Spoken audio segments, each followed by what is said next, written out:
There are so many reasons kung bakit minsan hindi natin ma-exercise ang ating mga karapatan. Maybe because of fear, and sometimes someone is trying to control us. Talk about it, be brave. You should know your right. Hello everyone! Welcome back to TINATALKS, where we talk about the rights of every human being. Let's go straight sa ating topic for today's video, and that is the Universal Declaration of Human Rights, Article 3. Everyone has the right to life, liberty, and security as a person.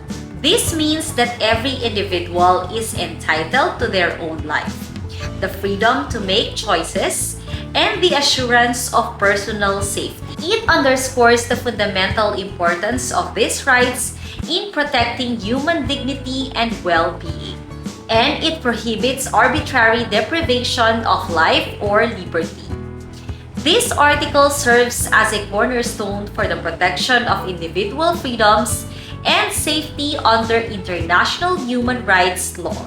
Let's talk about the right to life, liberty, and security as a person.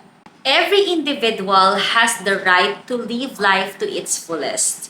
However, alam naman natin in reality, somehow there are situations that nadidikta ng ibang tao ang ating mga dapat na gawin. Let me give you some scenarios and instances. Una na dyan ay ang access to health facilities and other public hospitals. Maraming mga tao ang hindi na nabigyan ng chance to extend their life, lalo pa yung mga tao na meron silang sakit at karamdaman because some of them wala silang enough access sa mga hospitals and clinics, lalo pa yung mga lugar na nasa liblib na. Yes, we do have available na mga free facilities pagdating sa kalusugan ng mga tao, but however, because of kanilang mga location na sobrang remote na hindi na sila nagkakaroon ng chance to go to a certain health facility para mapunan yung kanilang kailangan pagdating sa kanilang mga karamdaman at sa kanilang mga sakit. There are also cases na yung mismong mga hospitals, yung mga health clinics, they don't have enough resources. Limited lang yung kaya nilang i-accommodate na mga sickness, na mga cases, and because of that, napapa-prolong pa yung agony ng isang pasyente until yung case is, ayun na nga, hindi na siya nabigyan ng chance because late ang pag-address ng kanilang mga health situations. Ang sakit na TB or tuberculosis ay isa sa mga common na mga sakit ng mga tao na just because hindi sila nakapunta sa isang facility or hindi sila na-accommodate or limited ang resources ng mga facility ay hindi na sila nabigyan ng chance na ma-cure and eventually nawala na sila ng buhay. During the time of COVID, alam naman natin na hindi natin to inaasahan. But for some reason na hindi naging prepared ang lahat, marami rin ang nawala ng buhay because meron man silang enough resources para sa mga hospitals na to. Even to go to the private hospitals, hindi na rin kayang ma-accommodate ang mga patients with COVID because hindi na rin kaya ng facility and hindi naman talaga lahat naging prepared para dito. Extrajudicial killings. According to the Wikipedia, Philippines extrajudicial killings are politically motivated murders committed by government officers, punished by local and international law or convention. They include assassinations, deaths due to strafing or indiscriminate firing, and massacre. In the Philippines, extrajudicial killing has been known as salvaging since the 1970s or during the period when the country was under martial rule.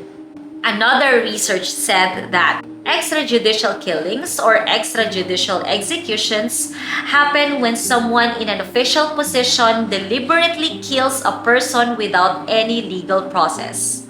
I remember yung Oplan Tokhang ng Philippine National Police para sa mga suspected drug traffickers and drug addicts. At ang objective nito ay para sila ay kusang sumuko at itigil na ang kanilang mga illegal activities. I know marami sa atin ay iba-iba ang opinion tungkol dito. Some says na ito ay effective way para makontrol ang pagkakaroon ng mga drug addicts sa ating lugar or even sa ating bansa. And some says hindi naman to naging effective. Capital punishment or death penalty. Ano nga ba ito? The sentence ordering that an offender be punished in such a manner is known as a death sentence. And the act of carrying out the sentence is known as an execution. A death prisoner who has been sentenced to death and awaits execution is condemned and is commonly referred to as a being on death row. Like what happened sa ating history kung papaano na-execute ang Gumburza, ang mga martyrs from different provinces in the Philippines, and to our pambansang bayani, Dr. Jose Rizal, during the time of Spanish government. After Marcos was deposed in 1986, the newly drafted 1987 Constitution prohibited the death penalty but allowed Congress to reinstate it hereafter for heinous crimes, making the Philippines the first Asian country to abolish capital punishment. Death penalty was replaced by reclusion perpetua. Reclusion perpetua is the penalty handed down to inmates who have been convicted of capital crimes, as well as what the Republic Act 7659 designates as heinous crimes, once punishable by death. Treason, piracy in general, and mutiny on high seas in Philippine waters. I still believe na kaya pa nating maiwasan ang mga ganitong situation by knowing and understanding the root cause. Nariyan ang poverty, lack of education, and someone who has been deprived to exercise ang kanilang mga karapatang pantao. Yes, there are circumstances that is out of our control. But always remember na napakarami pa ring mga bagay na pwede nating makontrol. At yan ay magsisimula sa ating sarili. Liberty. Liberty means the condition in which an individual has the ability to act following his or her own will and alternatively achieve their potential within the context of other words like political freedom. The Statue of Liberty is the popular icon of liberty. Everyone wants freedom, kagaya na lamang ng iba't ibang mga civil liberties na meron ang bawat tao. Rights to privacy, rights to a jury trial, rights to freedom of religion, right to travel freely, right to freedom of speech, right to be free from self-incrimination, right to marry. In reality, alam kong marami sa atin ang hindi na-exercise ang ilan sa mga civil liberties na aking nabanggit. Like this video or comment down below if at some point in your life you have been deprived from these liberties. There are so many reasons kung bakit minsan hindi natin ma-exercise ang ating mga karapatan. Maybe because of fear, and sometimes someone is trying to control us. Security of a person. The right to the security of one's person is associated with liberty and includes the right, if one is imprisoned unlawfully, to a remedy such as habeas corpus. Security of person can also be seen as an expansion of rights based on prohibitions of torture and cruel and unusual punishment. The writ of habeas corpus has historically been an important instrument to safeguard individual freedom against arbitrary executive power.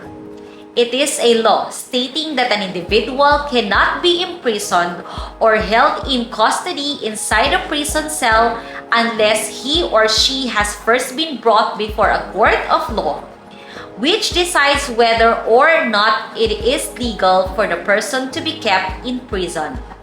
Ibig sabihin lang nito ay ang lahat ay dapat dumadaan sa due process.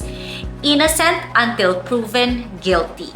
Hindi ka dapat i-detain or ikulong hanggat ikaw ay nasa process pa of investigation. A very close relative of mine experienced illegal detention. Isang common scenario sa kalsada na traffic na kung saan ay mainit ang kanilang mga ulo pero nakita sa CCTV camera na sila ang unang pinrovoke para magkaroon ng pag-aaway. To cut the long story short, yung aking relative na kung saan sila ay yung hinamon nitong isang driver na kung saan baluarte niya ang lugar na iyon ay nakulong for 7 days. At dahil doon, bigla nilang hindi sila nakauwi sa kanilang mga anak for 7 days at hindi sila nakapagtrabaho. Kinuha ang lahat ng mga gamit na meron sila, even telepono, na kung saan kung kinakailangan nilang tumawag sa kanilang family member para sabihin kung ano nang nangyari sa kanila ay kailangan nilang magbayad. Na kung saan na sila ay kailangan magpahatid ng mga gamit at pagkain ay kailangan nila ulit magbayad. At pagdating sa loob ng selda, ang lahat ng bagay na kanilang matatanggap ay paghahati-hatian at dadaan muna sa tinatawag na mayordoma. At maging sa iyong hihigaan, kung gusto mo ay ikaw ay nasa sahig lang o nasa katre o nasa karton, ay iba't iba ang bayad dito. At sa 7 araw na yon, sobrang saklap ng kanilang pinagdaanan sa loob ng kulungan. At marami siyang natutunan dahil dito, namulat siya sa realidad na akala ng lahat ay napapanood lang natin ito sa telebisyon. Lahat ito ay nasa teleserye lang, ngunit totoo pala na merong mga basis yung ating mga pinapanood at hindi ito gawa-gawa. Nariyan ang torture, nariyan ang bribery. In 2006, the UN General Assembly adopted the Convention on the Rights of Persons with Disabilities in Resolution 61-106. In its consideration of the fundamental rights of the disabled, the convention included all elements of Article 3 of the Universal Declaration of Human Rights. The implement of this convention has provided a means to protect persons with disabilities from human rights violations such as seclusion, lack of food, and poor health. Kaya naman napakahalagang malaman ang iyong karapatan dahil ang main goal nito ay ang pagkakaroon ng kapayapaan. Kaya alamin mo ang iyong karapatan at maging mabuti sa iyong kapwa. You should know your rights.